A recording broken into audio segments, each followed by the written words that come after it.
Welcome to the Bourbon Talk Show, the ABV Network's original YouTube series where we interview some of the most interesting people from the world of bourbon. Today on the show, we'll be talking to Jason Brauner, owner of iconic Bourbons Bistro in Louisville, Kentucky, and also Buzzard's Roost Whiskey, and as well as Dave Weglarz, founder and distiller for Still 630 in St. Louis, Missouri. My name is McNew. Please join me in welcoming my co-host for the evening, Steve Igley. Hey. Hello. So we've got a fun show today. I want to acknowledge our guests, Jason Brauner, good friend of mine, Dave Weglarz, a good friend of mine. It's going to be a fun show. I mean, this is gold here. I love when we're interviewing our friends, McNew. It makes it easy, right? Yeah, it's an easy night, easy job. It's good. Yeah. So we're not going to mail it in, though. We're still going to give everyone a good show. No, solid interviews. Going to be a good time for everybody. Absolutely. But we like to kick it off by doing a segment on bourbon news. And this is industry as well as personal bourbon news. So we like to just talk about a couple things. Before we get to that, though, McNew, do you have your air conditioner on yet at your house? We did yesterday because it hit 83 here yesterday, but I turned it off today because it rained all day and it got cold again. Oh, no, it's hot here. I'm at like 82 in my studio, but I can't turn on the air conditioner until it's at least May, right? So I really tried to fight it, but it got so hot and I get real mad when I'm hot. So we just turned it on yesterday. Oh, yes. Yeah. When I was a kid, my parents were really cheap, and my mom used to say June 30th was the date. And I tell you what, she'd stick to that. When I was really young, too. You suffered for like a month. Oh yeah, easily. Easily. My parents did not. Did she do like the fans backwards out the window? Was she like one of those moms? No, nothing like that. My grandma did that. She's like, oh, I swear it helps. It takes the hot air out. I'm like, I don't think that's doing anything, ma'am. But she insisted. She insisted. Okay. Yeah. Yeah. So, well, we'll see. So it's almost air conditioning time. But right now, I'd say it's pretty hot in the studio. We did it for one day. And it might come back on this weekend. We'll see. Okay. First story up is our friend's got some really cool projects going on. Jeez. Adam Stumpf, unbelievable. That still that he put in. Did you see the photos of the two columns in there now? Yeah, it looks crazy. It looks amazing. One goes 25 feet up in the air. The second one goes 40 feet up in the air. You know, had to blast through his roof and redo all that, build a box around it and stuff. So, and they're doing all that themselves. I know. And mostly we can't wait to see what he makes out of it because he's going to do great things. Yeah, such a cool thing. I mean, if you could have seen the way this stuff came in, literally all in pieces and, a mess, very dirty, hadn't been. Where did he got it? Was like from what, Belgium or somewhere? Belgium, yeah. He got like the Belgium IKEA kit for stills, it seems like. He's got to build it himself. He's got to build it himself. Yeah. And clean it too. So, it's something else. And of course, one of the pieces in that shipment that he got was a vintage absinthe still. Mm-hmm. And of course, I told Royce about that. I'm the one who tipped him off. So I feel like I'm partially responsible for this. I tipped Royce off and he was dead set on getting that still. Mm-hmm. And Adam wasn't going to sell it to him. But when Royce won double gold in San Francisco for his absinthe, that changed everything. Then all of a sudden, Adam was like, you know what? I was just going to use this as a gin still. I'm not really going to do the absinthe thing. I want you to have it. So they worked out a deal. And I was there when they picked it up and everything. It was a cool thing. Yeah, no, I'm excited for Royce and the whole distillery team there. Like they're going to do great things with that new absinthe still, and it looks amazing. It does. It really does. Yeah. Our second story is kind of breaking news. I just found out about this today. McNew, you can tell me if you knew anything about this before. I had no idea because I'm not an Indiana resident like you, but we just heard from our friend Brian Smith that Indiana now is going to have a designation for making what is going to be a clerical or a clinical term for Indiana rye. And I don't know what the parameters are yet. We're interviewing Brian tomorrow. He's going to fill us all in. We're going to release that show on Monday on the Bourbon Daily, but that sounds interesting, right? I had no idea till I saw your email. So I think we're kind of first on that scoop. I do. I think we are early. So obviously his distillery was involved in that. We've seen this done before. The granddaddy of all these is Jack Daniels. They're making bourbon and they decide, no, there's some steps that we do that are different. This is now Tennessee whiskey. Yeah. And of course they stick to their guns. And then we saw New York do Empire rye. So utilizing, ingredients grown in New York and things like that. And then Missouri has done that with Missouri bourbon. And now Indiana will have an Indiana rye. I don't know if there's other ones out there. There may be. I don't necessarily know. I think that's great because we are such a whiskey state that kind of gets overlooked a little bit. So this is going to be great for Indiana whiskey. Yes. Of course, you guys have the biggest American rye producers in the world in Indiana with MGP. And I wonder if they'll be making an Indiana rye. They don't necessarily have to. I mean, they are making it in Indiana, but that's not the only qualification. You've got to meet some other parameters, I'm sure, like Indiana grown grains and things like that. Yeah, I'm sure they'll come out with a small label. I expect that probably in the next year or so. Okay. So yeah, we'll see. And again, we'll know more once we talk to Brian, and listen to the Bourbon Daily on Monday if you'd like the scoop on that. Yep. Our third and final story, I just call McNews because McNew always has so much stuff going on. The first one I want to ask you, because we do industry and personal, are you going to be doing a derby party this year? I haven't heard you talk about it. Maybe it's because you are doing one. You just didn't want to invite me. Make sure I don't show up. I'm not going to show up. So you can talk. I'm not going to show up at your house. No. So every year I've either had a party or gone to a party for the derby if I didn't go to the track. This is the first year. And I was just talking to my mom about it last weekend. I was just like, hey, the derby's next weekend. We haven't even made hats or talked about anything. I was like, I don't think we're going to do anything. It came up so fast. Like I feel like the first 4 months of this year just flew by. We've not planned anything. Like I think I'm doing yard work Saturday. I'm not having a derby party. Yeah.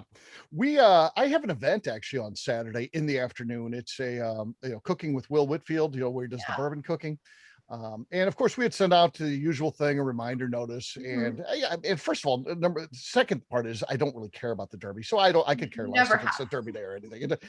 I have no impact on me whatsoever, but I get an email back because you could respond to the messages that go out. And some guy, just random guy, I don't even know who he is, says it's derby day, numbnuts. I mean, I feel like if he's a Louisville guy, that is a fair response. You had that coming. Don't plan something on People are so nice, aren't they? I'll tell you, you gotta love people. If nothing else, you just they never cease to disappoint right there. Yeah. 90% of the time I have plans every year. This year just kind of flew by me and I have nothing going on. So okay. Yeah.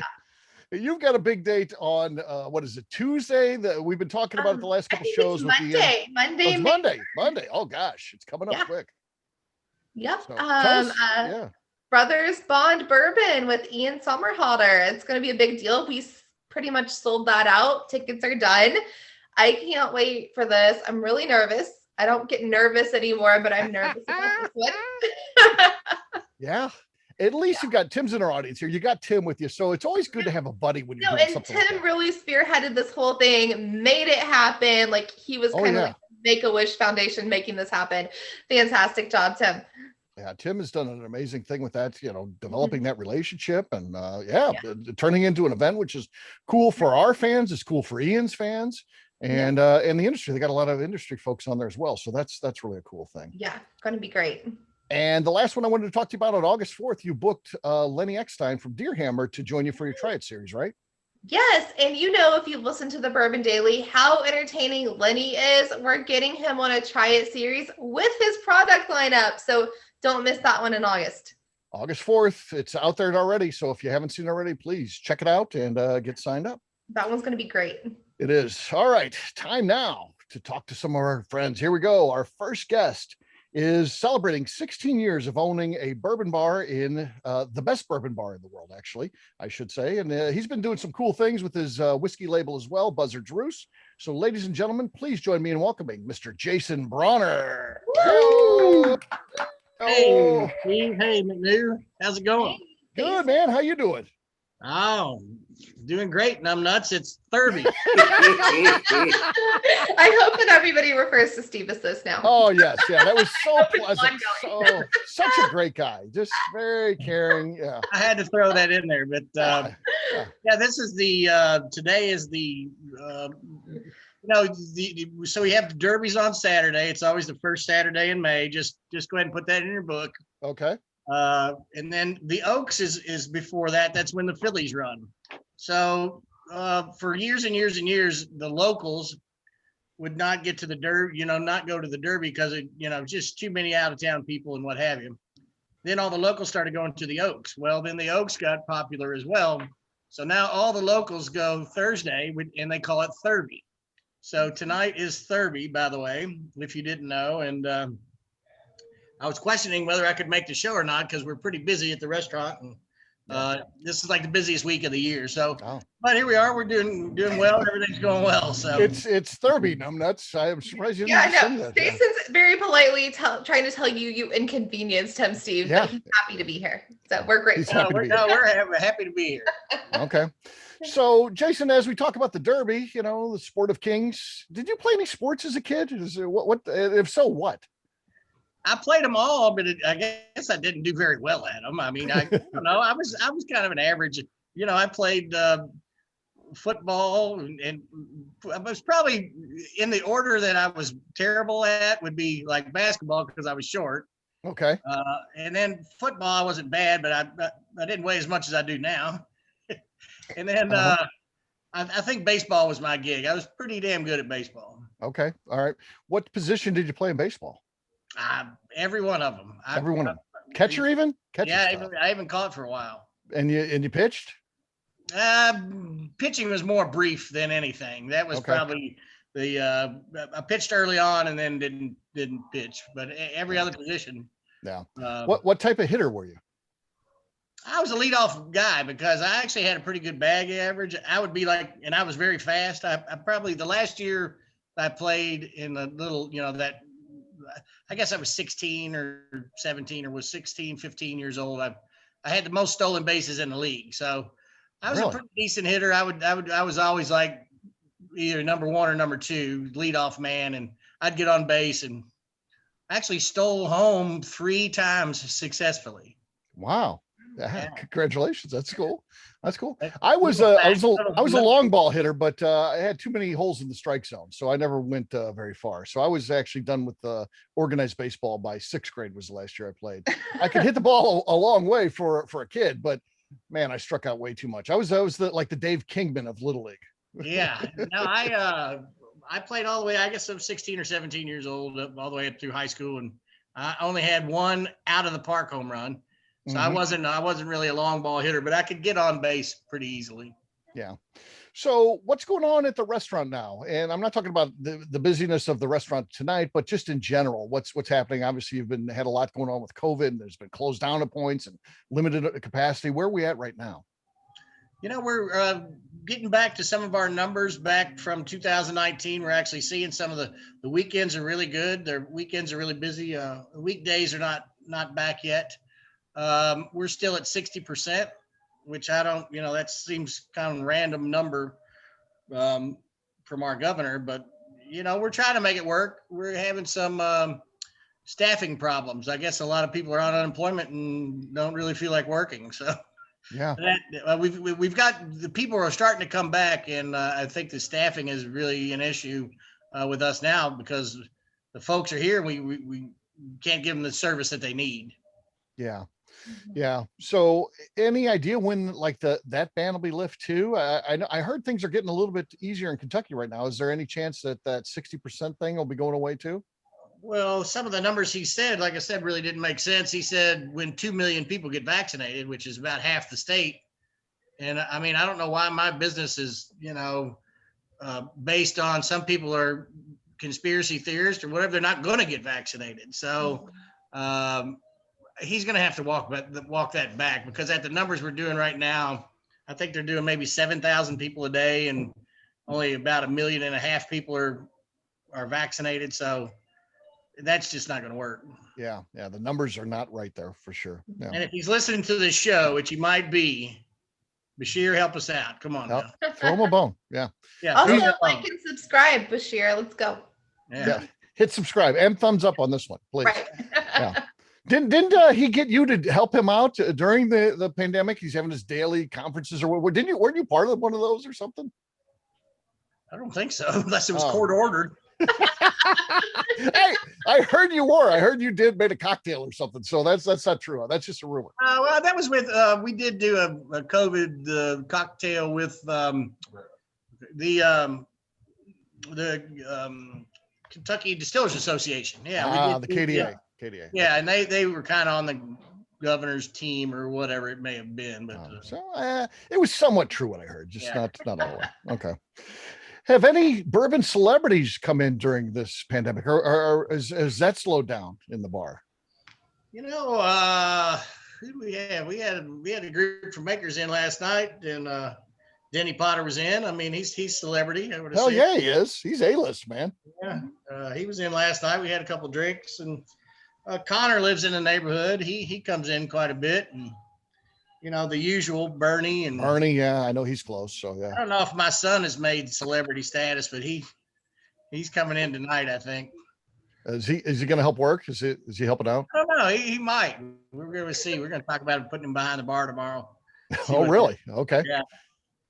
So, yeah, I would just want to ask you, what's hot in bourbon right now? And I'm talking about, is there specific brands people are asking for? Are you seeing more cocktails than you used to see because people had all this time where they're at home mixing their own cocktails? And now we are seeing a lot of cocktails, and Mike's doing a good job with that. But I think there's just a lot of these different bourbons that are coming out. Like Woodford's got one that's out. That's I think it's like 128 proof or something. Mm-hmm. It seems kind of off the wall for those guys, but they came out with something that it seemed uncharacteristic of Woodford. But and there's just different things hitting the market that are some are interesting, some aren't. So. Yeah. Well, when I think of you, I always think of Dusty's. You have one of the largest Dusty collections in the world. It's something that you've been committed to for a long time. Tell us a little bit how you decided you liked that old whiskey, and tell us about your first big score where you're like, man, this is something I want to do. I want to track this stuff down. Well, I learned a lot from Beach back in, I think it was 2004, took his class and just learned about how whiskey's made and how they made it differently, and did a lot of reading. And got to, I'd actually tasted a bunch of older whiskey just by chance and just said, why is this different? And started asking questions. Why does this taste different? And so after that, I was seeing them at yard sales. I'd poke around a lot, and I'm kind of a history buff and love going to yard sales and just old paraphernalia with bourbon, and started picking up these decanters and really loving the whiskey that was in them. And my first major score, I'm good friends with an antique dealer here in town. And the first huge score was, I went straight to the top, he said, I've got this chess set. Oh, I've got this chess set. And I said, I'll take it, all 32 bottles of it. Holy cow. And that was early on when we first opened. That was probably, 2006 or whatever. Right. And we slowly worked our way through that. And, the rest is history with that. I drank it with anybody that would come in and listen to me, Yeah. Fred Minnick being one of them, and then him writing about it, I think, is what really put that on the map. It did. Yeah. He was, and he still says it to this day, to his credit, that, best bourbon he's ever tried. So yeah, that certainly lends some credence to the narrative that's as good as it gets in the world of bourbon. So yeah. Cool. Yeah. So, there is really just intriguing to me, and some of the details and some of the art. And like I said, the history, that those things have to be hand filled. They have to be, handmade, hand painted, all of that. It just, wow. I mean, bourbon just was, and what's crazy is at that time, it's probably some of the best juice on the planet, and you couldn't give it away. Right. Yeah. You had to come up with some marketing gig to give it away. And it's like, how dumb were people at that point? They just, the trend is we were drinking vodka or gin or whatever. And little did they know that it just doesn't get any better than that. In my humble opinion. Yeah. Yeah. And, and the story, of course, is it's 10-year-old age stated, but it's way older than that. But, they're embarrassed by that older whiskey that's obviously in there, probably stuff pushing 20 years old, or maybe even more. But so they put some 10-year stuff in there so they can call it 10-year. But it's crazy to think about that, the industry as a whole was so embarrassed by the older, age. This is actually, I'm having a wild turkey from the decanter that, this is from the 70s. Decanted it, and man, I mean, it's just, look at the color, and it's just unbelievable. Yeah. Love it. So bring us up to date where you're at with Buzzard's Roost, your whiskey brand. Yeah, we just came down the pipe, I think 2 or 3 days ago, that we sent our barrel strength and our toasted barrel to the San Francisco World Spirits Competition. We got a gold for the barrel strength and a double gold for the toasted. So, man, oh man, that is great, brother. Congrats on Awesome. that. Well deserved too. Congratulations. Yeah. thank you all. Thank you very much. We're really proud of it and real excited. So that was a big thing, and we've just bottled another run, and they were coming out with the peat smoked rye. Okay. Very interesting. Oh, wonderful. Yeah, very interesting. We took some peat from Scotland and smoked our barrels, and then put our normal mixture from MGP in it. And it's very, very interesting. They tasted very similar. It was just weird as a single barrel, so we made a small batch, and it's really cool. So we're looking forward to bringing that out. Bourbon's on the horizon. We tasted it's not ready yet, so we'll sell no wine before it's time or something like that. Yes. Who's that, Mogan David, or who said that? Somebody. Well, yeah, wasn't that That's old school. yeah, or it was like Orson Welles or somebody who was saying that too. We should sell Paul Masson. We shall sell no wine before. Yeah, maybe that's it. I think that's it. I think that's it. But So- we're not going to do. We're hopefully the bourbon will be out by the end of the summer. I hope. Oh, cool. Well, it's not too far away then. Yeah. Yeah. Yeah. So at one point you were actively trying to open a Buzzard's Roost distillery. Is that still on the table, or has that kind of been put aside and you're just focusing on the brand itself? That's been put aside for now. You know, we really don't have the funding for that, at least yet. We keep getting some awards. Hopefully somebody will fall our way. Yeah. But yeah, we just put that on the DL for right now, and we're focusing definitely on building the brand and getting into other states. We opened in Massachusetts this week, so that's our first state. We should be in about 5 additional states by the end of this year. All right. So we're Yeah. really ramping up production and trying to keep the quality there. So it's taking a lot of our time for sure. And then we actually went down and looked at a tasting room downtown. So we're talked to Vendome. We're getting a little experimental still, I think.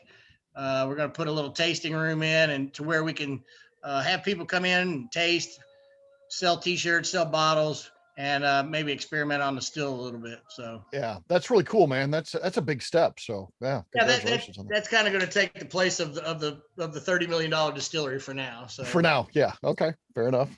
yeah.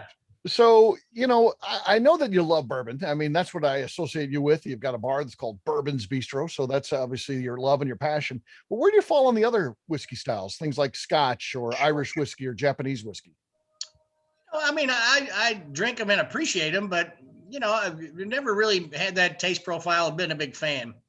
Yeah. As all of those different whiskeys go, I'm really not a Scotch fan. It's kind of too earthy for me. I wasn't a rye fan till we started putting our mojo on it. Yeah. Not a Scotch fan. If there's another whiskey that I really love, it'd probably be an Irish whiskey. I love Irish whiskey.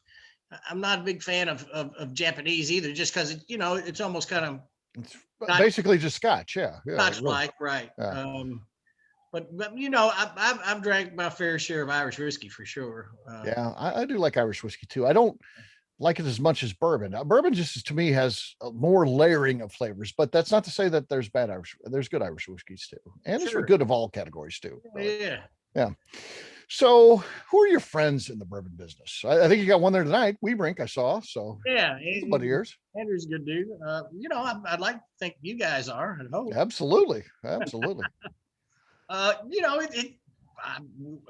What's so cool about the bourbon family is that I think we're all kind of pretty cool friends. I mean, it's if I see Fred Noe out, or Freddie, or Eddie Russell, or Jimmy, or Bill Samuels, I mean, to me, I'm surprised they even know my name. Okay.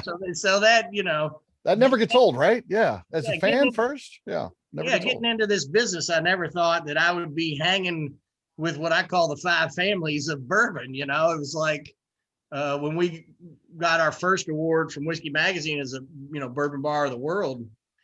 We went down to this luncheon down at the Brown Hotel, and there was pictures taken, and I was and we were like I told my business partner, I was like, man, we're with the five families. Like we're, this is a cool day. I mean, it was just, so I think we're all friends. I think if you've got a bourbon in your hand, now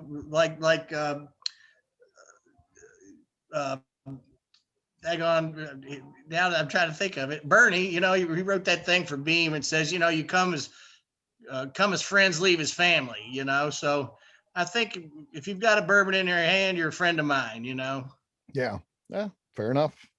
One of the cool things that we do is our poker games, right? To me, that's real bourbon right there, man. That's when I'm at that game, it just feels like, this is what bourbon should be, because we're drinking, we're having fun with friends, but that's what bourbon's all about. And then we got all these people from the bourbon industry there. It's a cool thing, isn't it? Yeah, it's like, I mean, to me, hopefully we're somewhat making history that somebody will look back on and say, wow, that must have been cool. Like I do with all the other, the old distillers and the old pictures, and I, look through them and think how cool it must have been to live back then or hang out and talk with those guys. And maybe someday people will think that about us, and we're just out having a great time. So, yeah. I can't say enough of how great that is to be in like a small community like that. Yeah.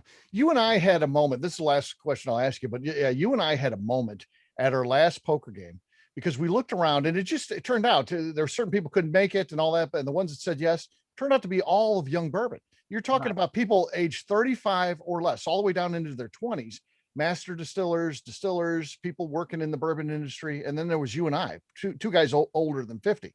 Yeah. And you and I kind of grabbed each other's side and we were like, this is the future of bourbon. It's in this room right here, right now. These guys will be doing this stuff long after we're gone. And it was a pretty cool moment to think about it in that way, wasn't it?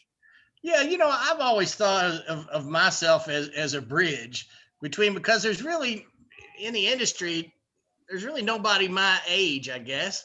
Mm-hmm. It's kind of the old guard and then the new guard. And like, I like to think, because I'm friends with Fred, I met first. Right.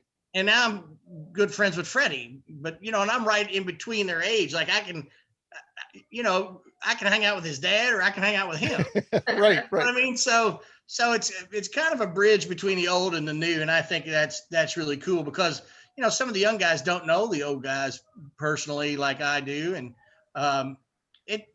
that's really neat to me to be that bridge or be a person that can go sit with Fred or sit with Freddie or sit with Eddie or sit with Jimmy or whatever, and sit with Neely or Jade or whoever, that's cool. Yeah. Yeah. I do think that it's important. It could be things years later, people will be like, remember when we used to play at Bistro and Brauner was there and Akeley was there? Remember those guys? It was pretty cool. So yeah, I love it, man. So it's good times. You are definitely a good friend and appreciate all that you do for the bourbon industry, for me personally, and as well as the ABV network. So stick around, man. We'll talk to you in a little bit. Okay. Yeah. Thanks. Thanks, right. Jason. Thank you, Jason Brauner, folks. Jason Brauner, the Bourbon Baron. All right. What we'll do next, we'll take a quick break. And then when we come back, we're going to be talking to Dave Weglarz from Still 630. Today's show is sponsored by the ABV Network's 2022 Distiller Summit in Key West, Florida. Join us January 27th through 30th next year in sunny Key West as we, the network with individuals from the bourbon industry and fans of what we do, will have a combination of events, meet and greets, and free time to explore the beauty that is Key West. To learn more, head over to abvnetwork.com/Distiller Summit. We're also sponsored by Moonshine University. Moonshine University offers programs to assist individuals with the bourbon industry or simply fans wanting to step up their knowledge. Whether you are looking for in-person learning at the classrooms of Moonshine University or looking for self-study online, there are options to fit your unique needs. Check them out at moonshineuniversity.com. All right. Welcome back, everybody. We are here on the Bourbon Talk Show, and I have the pleasure of introducing our next guest.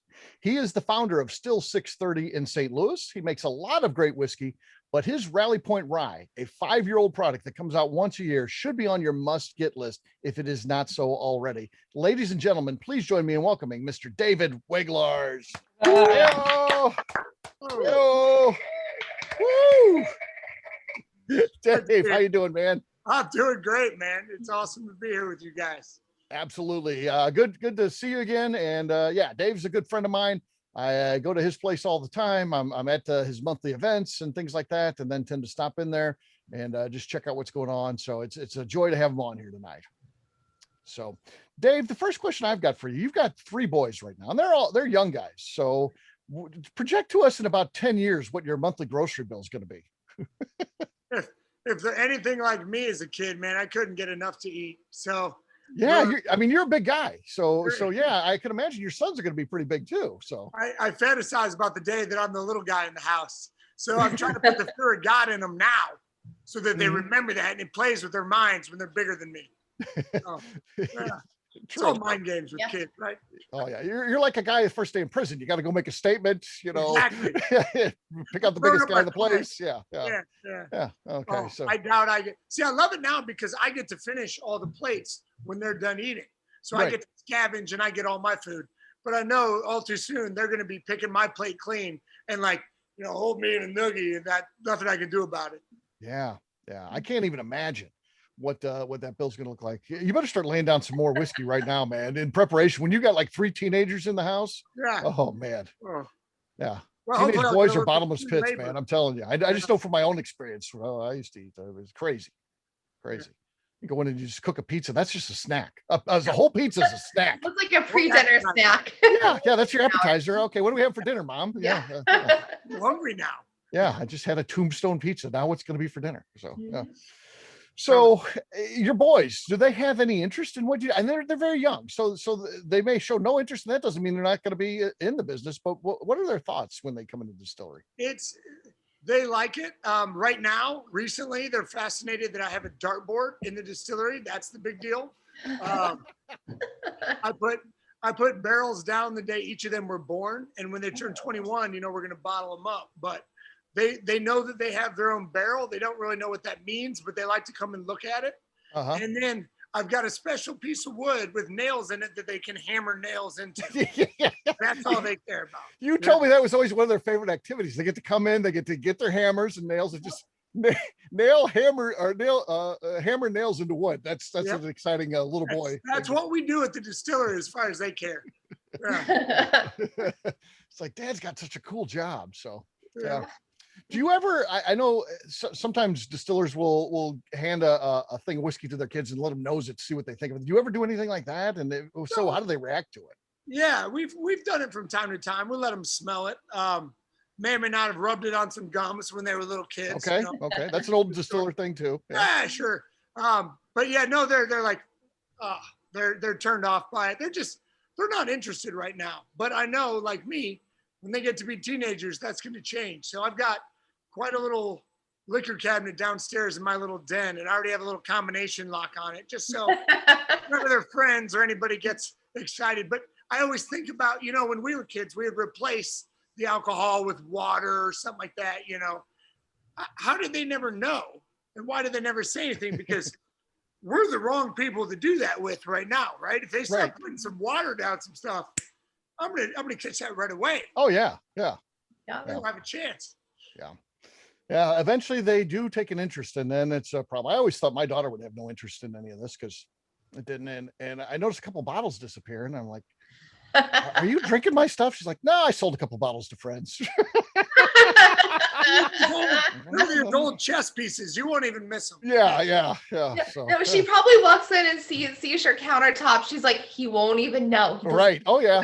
She thought I wouldn't know. No. So yeah, I went through that. Yeah, she's over that now. It was just a small little hiccup during the college years where she decided, Yeah, she could take some of that for parties, and then also have a little, because I had so much all over it, just a little side gig selling some stuff. Yeah. Earn a little money. Yeah. So what are you going to do? So, Dave, tell us a little bit about your life before Still 630, because there's nothing here that would indicate you're going to be owning a distillery and making great whiskey at some point, right? No, I always joked that I had such a straightforward path through life. I was an English major in college, so I drank a lot, as my standard line. Right. Then I moved to North Carolina, and I was a whitewater river rafting guide for a year. Oh. And that was one of the best things I've ever done in my life, because it really concentrated my thought that I can do whatever I want. And that this is one life you have to live, and it's up to you to make it whatever you want it to be. And at the time I thought, well, I want to be successful and I want to travel and have money. So I better go to Chicago and become a futures trader, stockbroker type character. And I did that for like 8 years. After that, I see it, Tim. And I did that for 8 years, trading futures, commodities, all that stuff. And I just got so burnt out, I always wanted to be my own boss and make something, but I never knew what that was. And I saw everybody else seemingly getting into craft beer. And I thought it would be a great time to get into craft spirits. And, I'm living proof, I think, that if you're too stubborn to give up and you're willing to work hard enough, you can turn out to be all right at stuff. You can learn how to do anything. And I'm here to prove that or disprove it. And hopefully those kids will be working here too one day. I'll teach them something. Yeah. Yeah. You got that great video on your website. I don't know if it's still on there. I haven't checked in a while, but where you talk about, launching that and what it meant to you, and the fact that you work scared, which is my same mantra. I will always work scared, because if I don't work hard, I might find myself back in a corporate job, and you might as well have me in jail in reality. And you kind of say the same things. I mean, you're living your dream now. You don't want to ruin that. So you work hard. I got in at 5:30 this morning. It's 7:41 my time. We're doing a spirits run right now.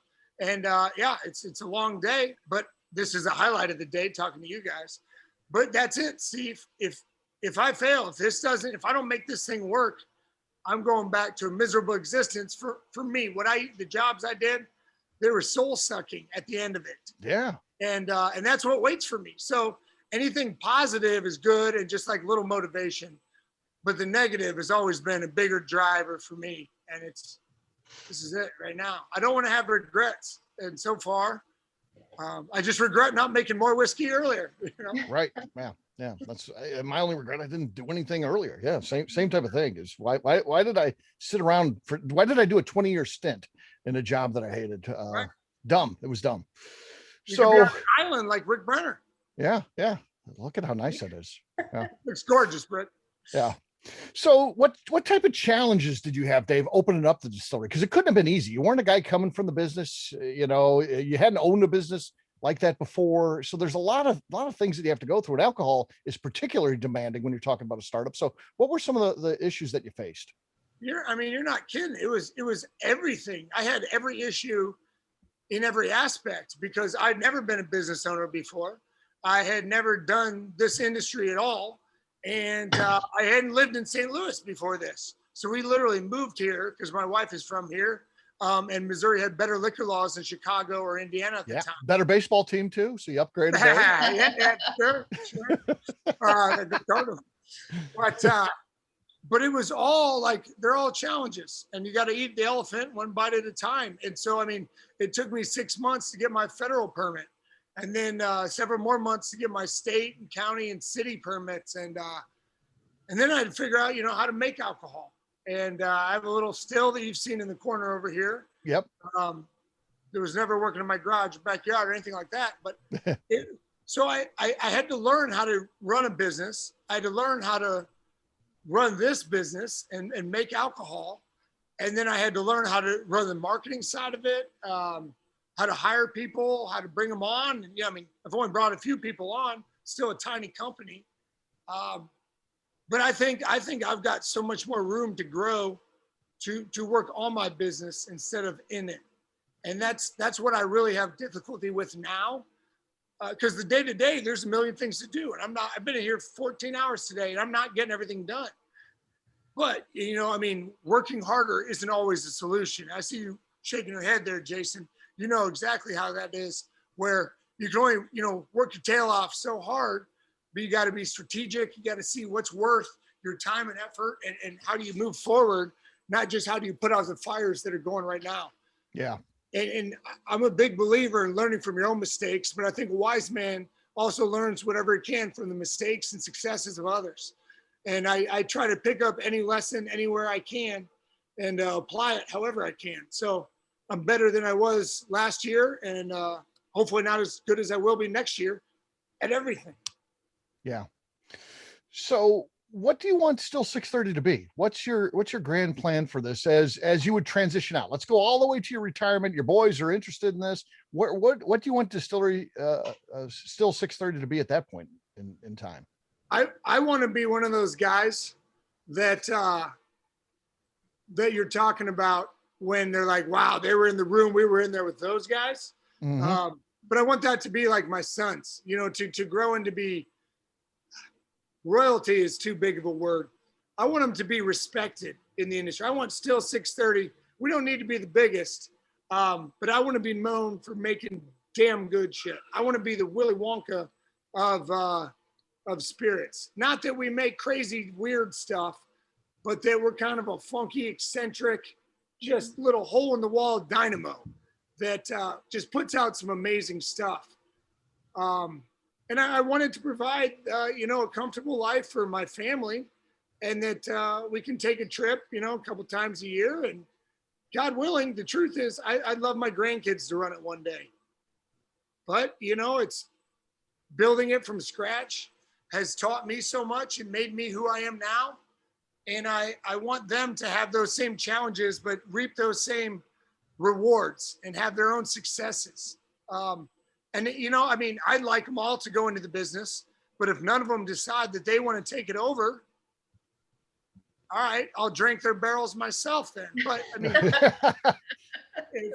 don't know. I can pour my energy into it because I want this to outlive me. I feel like I'm investing in something that's much bigger than me. I want it to be my legacy, and I want it to be a very positive legacy. World domination, Steve. That's my answer. Right. Well, it reflects in what you do, man. You make great whiskey, and it reflects a guy who's like, I'm not doing this to build up something to sell. I'm not doing this just to spin my wheels, just to keep the lights on at my house. Sell out tomorrow. But my price is unreasonable. Let's say that. Exactly. Yeah. Everything's for sale. Yeah. If you're interested in the ABV network, give me a call. We'll talk. Absolutely. Yeah. So let's talk a little bit about, you've got a big date coming up here on June 30th of this year. That's a big anniversary for you, right? That's a good day. It's a great You know why?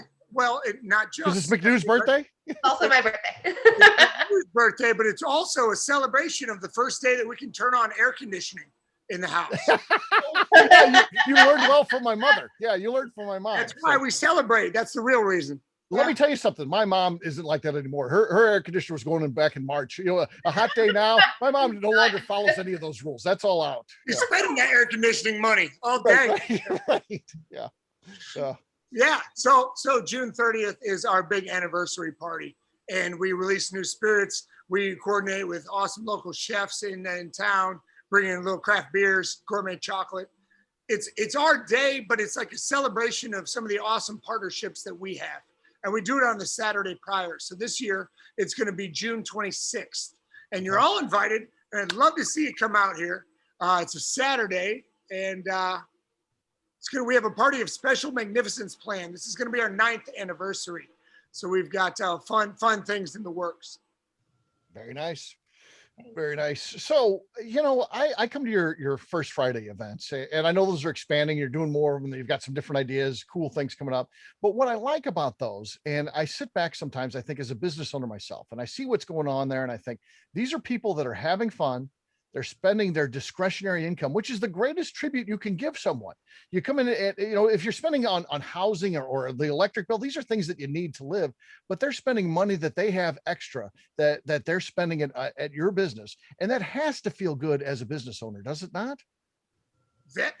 Yeah, Steve. I mean, you hit the nail on the head there. That's especially in these days where money for everybody is so much tighter than maybe 2 or 3 years ago, it felt like anyway. To know that they want to they want to buy something that I made.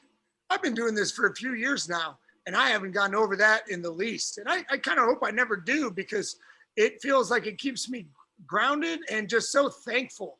And I know I've shared this with you in person before, but I would hang my hat on a couple of the best things that have ever happened here.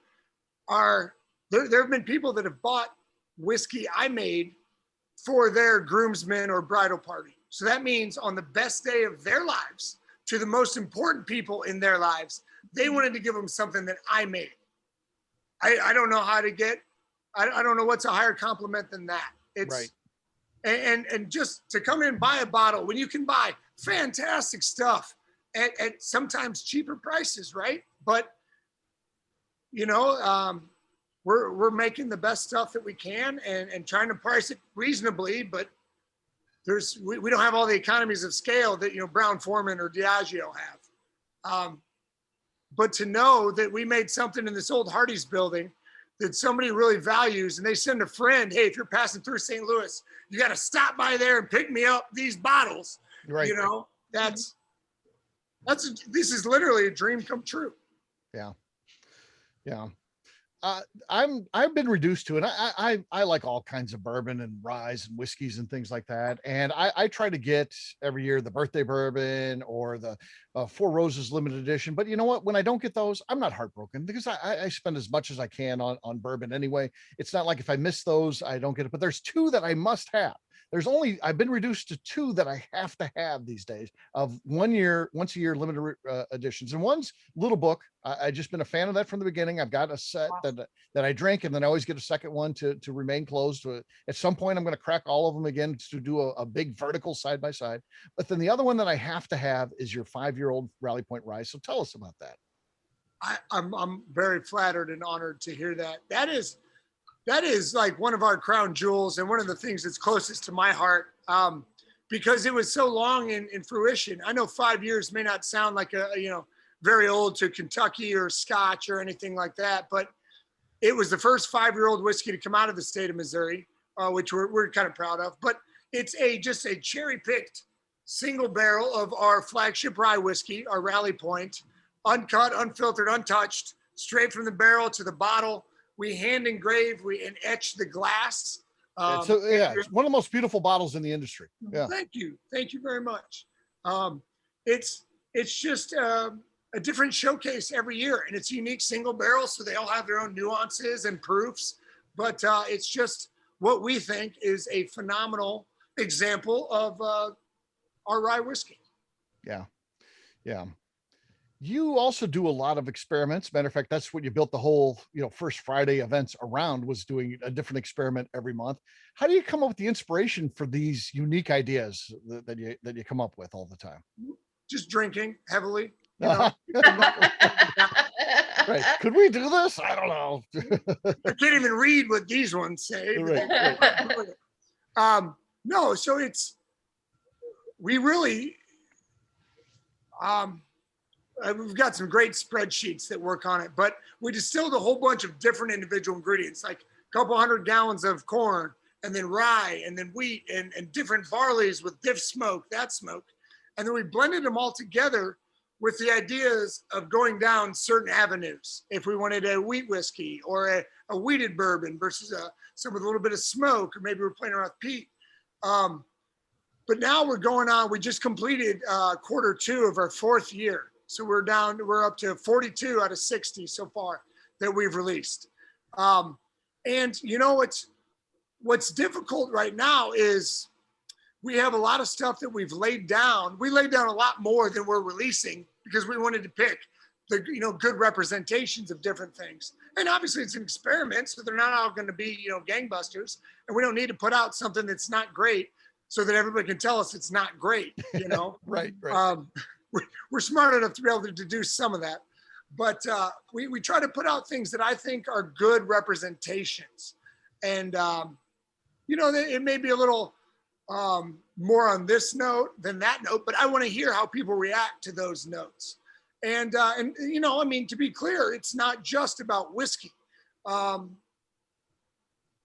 35, and 36 were agave spirits, and we're getting ready to release a brand new agave spirit at our 630 day this year. So we take all that feedback, but it's a vent for my creativity to just try different stuff. I started this distillery to make rum and whiskey. That's what I loved, and that's what I wanted to make. And now, you know, we've got apple brandy and several different gins, and, you know, we're working on all kinds of stuff, everything that's not vodka. But the experimental series is a great way to explore that things without being committed to it. And, you know, if we hit on something that's a home run and the people demand, all right, well, then we'll make it, you know, but it brings people in, and seeing you come and Justine and McNew when you guys are in town, and Rick, you're always there. It's so awesome to get to watch people come in and hand them something that really is truly an experiment and get honest, unfiltered feedback from them. They feel like they're a part of the experience and crafting what we're coming out with. We get to interact with them. We do awesome cocktails. It's just such a fun experience, so personal. That's what I love about it. Yeah. In 2016, your whiskey won the Best in Class by the American Spirits Crafts Association. This is an award that's, you know, given to you by your peers, other people making whiskey. So tell us a little bit about what that was like. That had to be an incredible moment. It was amazing. And it's time I'll never forget, because it was the conference was up in Chicago. And after it was over, I ran out into the hall and I called my wife.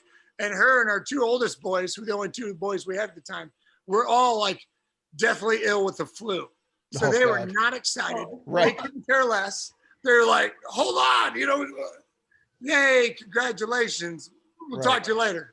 And so it was a little counter exciting, but I remember walking home, like I was over the moon. I was just beyond thrilled. Couldn't believe it. I didn't want to pinch myself because I was afraid I'd wake up and find out it wasn't true. Right. So, but I'm walking home. It's 2016. And this is so dumb. But mind you, I've been sampling a lot too after this. But I've got the little, you know, trophy that's right up there. And I'm walking over the bridge over the Chicago River, and I turn and I see this hotel down there, and it's got, you know, the guy's name right on the side of it. And I'm yelling out, "You think you're better than me?" I know that hotel. At the hotel, yeah. And he may have gone on to a higher office, but you know what? But that night, I was king. And I mean, there were people crossing the street to walk past, so they didn't have to come too close to this lunatic who's shouting at a building. Yeah. It's worth looking at the photos online. Just Googling Dave Weglarz and that'll come up. And yeah, you can see you can tell how excited you, the look on your face, the fact you're holding that award up over your head. I mean, it had to be a cool moment. I wish I'd have been there to see that. I wish we had. Yeah, I wish. It was amazing. And we actually were lucky enough to win it again in 2018 for our 5-year rally point that you mentioned. And I mean, it's unbelievable for a knucklehead like myself, who's just trying his hardest to come this far, this fast in an old Hardee's building.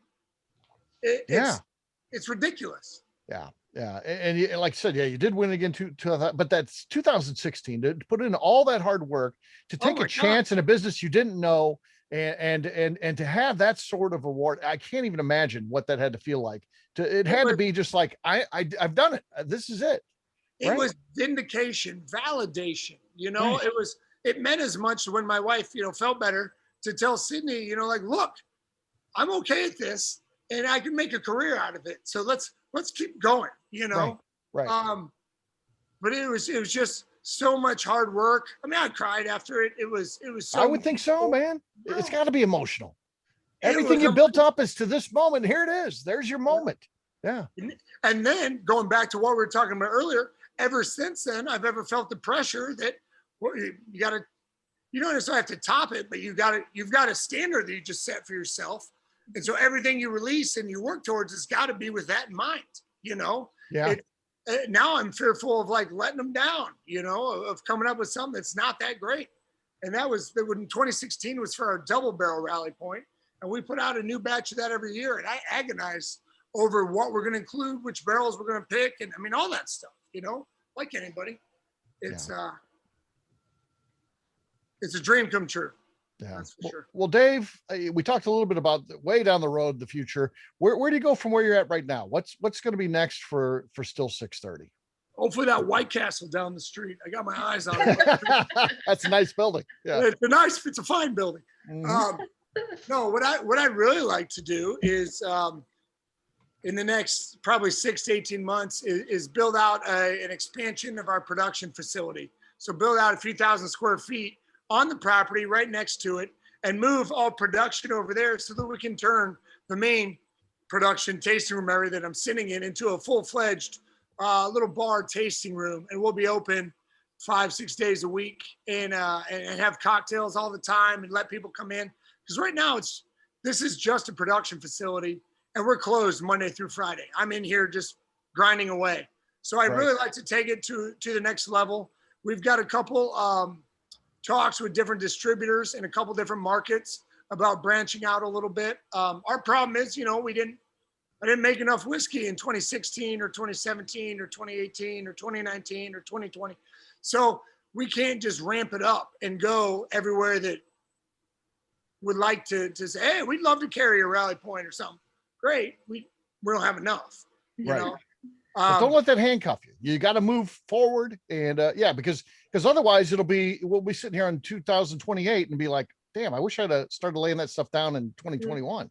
So you just got to make the move, right? 100%. Exactly. And we're working on it, Yeah, that's cool, brother. All right. Well, thank you for joining us today, David Weglarz, folks. Still 630. We'll wrap this one up as we always do by talking about where people can find us. Dave, we'll start with you. Where can people find you? Working at the distillery. But if you're trying to find me online, it's still630.com and same with Instagram and Twitters. All right, Mr. Brauner. I'm going to be at the Oaks tomorrow, but then then I will be working as well. But you can find me on Instagram, the Bourbon Redneck, and you can find Bourbon's Bistro and Buzzard's Roost on all the media platforms. All right, McNew. I'm on Instagram at McNew ABV. All right, for me, I'm an easy guy to find. I'm at Steve Akeley on Twitter, Instagram, and Facebook. I've got a website, steveakeley.com. The important website, though, is abvnetwork.com. That's the one you got to check out. Everything that we do is out there. Our shop is out there. Our blogs are out there. Our virtual bourbon events, so much more. abvnetwork.com. McNew, anything else to say before we get out of here? I'd like to remind the audience to please hit that subscribe button for Bourbon Sasquatch on YouTube, where all of our shows will be posted. And when you're watching an episode, please give us a thumbs up and leave some comments and share it. It helps new people find the show, which is very important to us. And next week, we'll have Colin Spoolman, owner of Kings County Distillery, and OJ Lima, owner of Taste Select Repeat. Excellent. Well, again, thanks a lot to my guest today, Mr. Jason Brauner, Bourbon's Bistro and Buzzard's Roost, as well as David Weglarz of Still 630. Thanks, everybody. Appreciate it. Hey guys. Our audience will have a brand new show for you next week. Looking forward to that. Until then, take care, everybody. See ya. Bye. Can I add something here? Jason, I wanted to tell you that from one of my good buddies' bachelor parties, must have been like 08 or 09 or something, we came down and had one of the best dinners of my life at your establishment. It was, we got flights of all the different whiskeys, and I wish I knew half of what I know now, because I would have picked even more interesting stuff. But we had a phenomenal time, and I've always wanted to tell you that. It remains a highlight to this day. So that's always good to hear that we can do that, because as much as I love bourbon, I love the food side of it too. I want to make sure that we're doing both as well as we can. You did. Yeah. On that note, great stuff there. Get to Bourbon's Bistro. You might find yourself in a foodie town. Louisville's a foodie town. A lot of great food there. Bourbon's Bistro could very well be the best meal that you have. I love it. I have a meal there every time I'm there, and with a little Wild Turkey 101 rye. So get there and check it out yourself. Take care, everybody. See ya. Bye. Bye. Go.